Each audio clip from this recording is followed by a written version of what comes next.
जय Jagannath studying with man channel को मोर स्वागत। क्लास 8 रो काली हम पार्ट 1 देखथिले, आज हम पार्ट 2 देखिबा। साइंस कौन विषय ना बलचाप। बुझिहला छमने बलचाप आगरु थिला, एबे माने चेंज कर दैछि बलर अन्वेषण। नुआ बहिरे टिके टिके चेंज आउ बुझिहला। देखो छमने बल कौन और दुई किंबा अधिक वस्तु मध्य एक पारस्परिक क्रिया। जेतेबेले तुम एक टेबुल ठेली दियो, तुमर हाथ होउछि गोटे वस्तु जहाँ अन्य एक वस्तु टेबुल उपरे बल प्रयोग करे। सही समय रे टेबुल मध्य तुम हाथ उपरे बल प्रयोग करि थाए। एठारे आमे कहूछु जे तुमर हाथ एवं टेबुल होउछि दुईटी वस्तु जहाँ परस्पर सहित क्रिया करंती। सारणी 5.1 रे तालिकाभुक्त समस्त क्रिया विषय रे चिंता करो। प्रत्येक क्रिया रे केते गोटिए वस्तु जड़ित तुम लक्ष्य कल जे बल केवल सेतेबेले प्रभावशाली हुए जेतेबेले दुईटी वस्तु कोनोसी ना कोनोसी उपाय रे पारस्परिक क्रिया करन। एही उदाहरण गुड़िकर आमे अनुमान करि परिबा जे बल कार्यकारी हेबा पई अति कम रे दुईटी वस्तु पारस्परिक क्रिया करबाको पड़िबो। बल होउछि गोटे वस्तुर अन्य एक वस्तु सहित पारस्परिक क्रियार एहा उपर सृष्टि होतबा एक ठेला किंबा टणा बल। बलर एसआई एकक होउछि न्यूटन। परीक्षा रे पढ़बो, मोस्ट इंपोर्टेंट। बलर एसआई एकक होउछि न्यूटन। एहार प्रतीक होउछि एन, कैपिटल एन। बलर एसआई एकक होउछि न्यूटन आउ न्यूटन छोट एन सहित लिखा जाए एवं एहार प्रतीक होउछि कैपिटल एन। आउ पादे आगो को जिबा। जेतेबेले तुमे तुम हाथ रे टेबुल को ठेली देलो, तुमे कोन तुम हाथ रे मध्य एक बल अनुभव कलो? हो निहाती में तो ठेली देले माने बल। जेतेबेले तुमे ठेलिबा बंद कलो, तुम हाथ ऊपर कोनोसी बल कार्यकारी हैला ना। जेतेबेले दुईटी वस्तु परस्पर सहित पारस्परिक क्रिया करंती, प्रत्येक वस्तु अन्य ठारू एक बल अनुभव करे। पारस्परिक क्रिया बंद हेबा मात्रे दुईटी वस्तु आ बल अनुभव करंती ना। विभिन्न प्रकारर बल कौन देखिबा। संस्पर्श बल, जेटा माने स्पर्श करूछे। अनेक परिस्थिति रे आमे देखुछि जे कोनोसी वस्तु उपरे बल प्रयोग करिबा पई आम शरीर एक वस्तु मध्य शारीरिक संपर्क आवश्यक। एही संपर्क प्रत्यक्ष होई पारे, जेपरि आमर हाथ किंबा शरीर अन्य अंग व्यवहार करी किंबा परोक्ष भाव रे जेपरि कि बाड़ी किंबा दौड़ी व्यवहार करी। एही प्रकार बल जहाँ केवल वस्तु मध्य शारीरिक संपर्क थिबा बेले कार्य करे, ताहाकू संस्पर्श बल कुहा जाय। परीक्षा रे पढ़िबो संस्पर्श बल काहाकू कुहा जाय, मन रखि देबो छन। मांसपेशीय बल। संस्पर्श बलर एक उदाहरण होछि मांसपेशीय बल। तो संस्पर्श बलर उदाहरण होछि गोटे मांसपेशीय बल। देखिबा तापरे जेतेबेले आमे चालिबा, दौड़िबा, उठाइबा, ठेलिबा, डेइबा किंबा अंग चालना करिबा बଳି कोनोसी शारीरिक कार्य करू, सेतेबेले आम शरीर रे मांसपेशीर कार्य जोगु बल सृष्टि हुए। मांसपेशीर कार्य जोगु सृष्टि होतबा बल को मांसपेशीय बल कुहा जाय। कोनोसी कार्य करिबा समय रे मांसपेशी संकुचित एवं प्रसारित हेले मांसपेशीय बल सृष्टि हुए। पशु, पक्षी, माछ एवं कीटपतंग प्रभृति गमनागमन करिबा पई एवं बंचिबा पई मांसपेशीय बल व्यवहार करंती। देखो जीवंत प्राणी मानक द्वारा मांसपेशीय बल समस्ते छोटरू बड़ पक्षी, पशु सबु माछ, मनीष माने दीर्घ दिन धरी अनेक कार्य करिबा पई अन्य केतेक प्राणी मानक मांसपेशीय बल व्यवहार। मईसी, गध हो कि नहीं, घोड़ा एवं मध्य केतेक क्षेत्र रे करूछंती। मनीष कार्य रे सहायता करिबा पई देखो केबे शुणिछि कि आम शरीर भितर मध्य अनेक कार्य रे मांसपेशीय बल गुरुत्वपूर्ण भूमिका ग्रहण करे।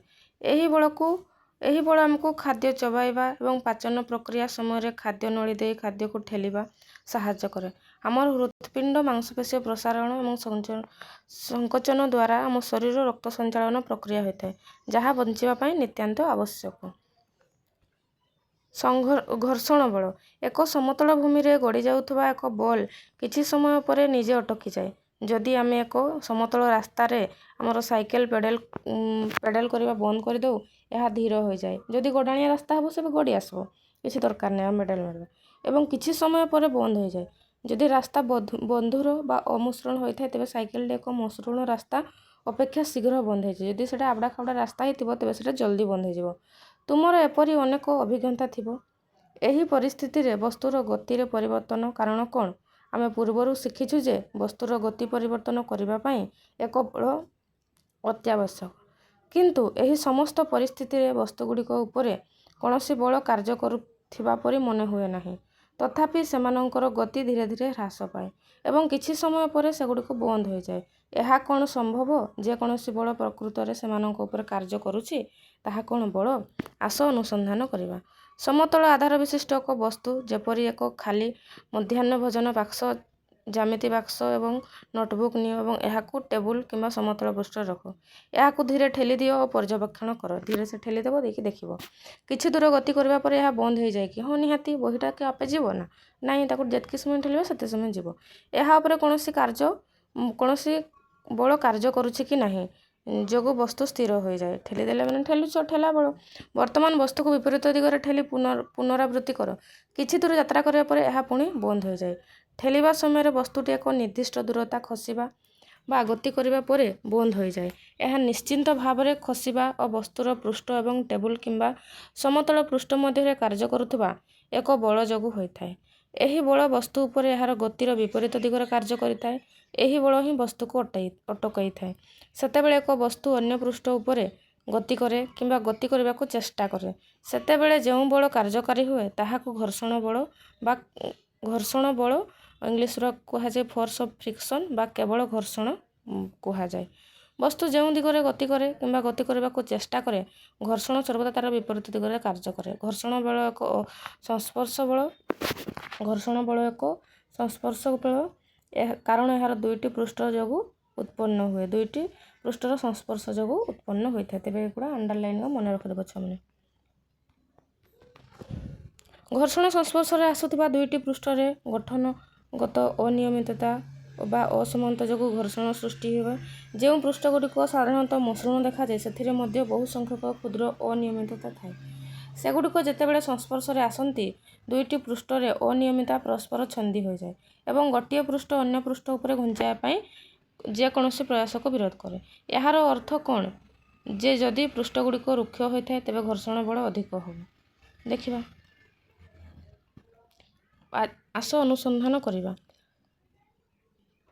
ଆଉ ଥରେ କର, କିନ୍ତୁ ଏଥର ଗୋଟିଏ ସେହି ଏକା ବସ୍ତୁ ବିଭିନ୍ନ ପୃଷ୍ଠରେ ରଖ, ଯେପରିକି କାଚ, କପଡ଼ା, କାଠ, ସିରାମିକ୍, ଟାଇଲ୍ ଏବଂ ବାଲି, ଯେଉଁଟାକି ଖଦଡ଼ା ଜିନିଷ। ସମାନ ଦୂରତା ଯାତ୍ରା କରିବା ପରେ କ'ଣ ବସ୍ତୁଟି ସ୍ଥିର ହୋଇଯାଉଛି? ବସ୍ତୁଟି କ'ଣ ସମସ୍ତ ପୃଷ୍ଠରେ ସମାନ ଦୂରତାରେ ଅଟକି ଯାଉଛି?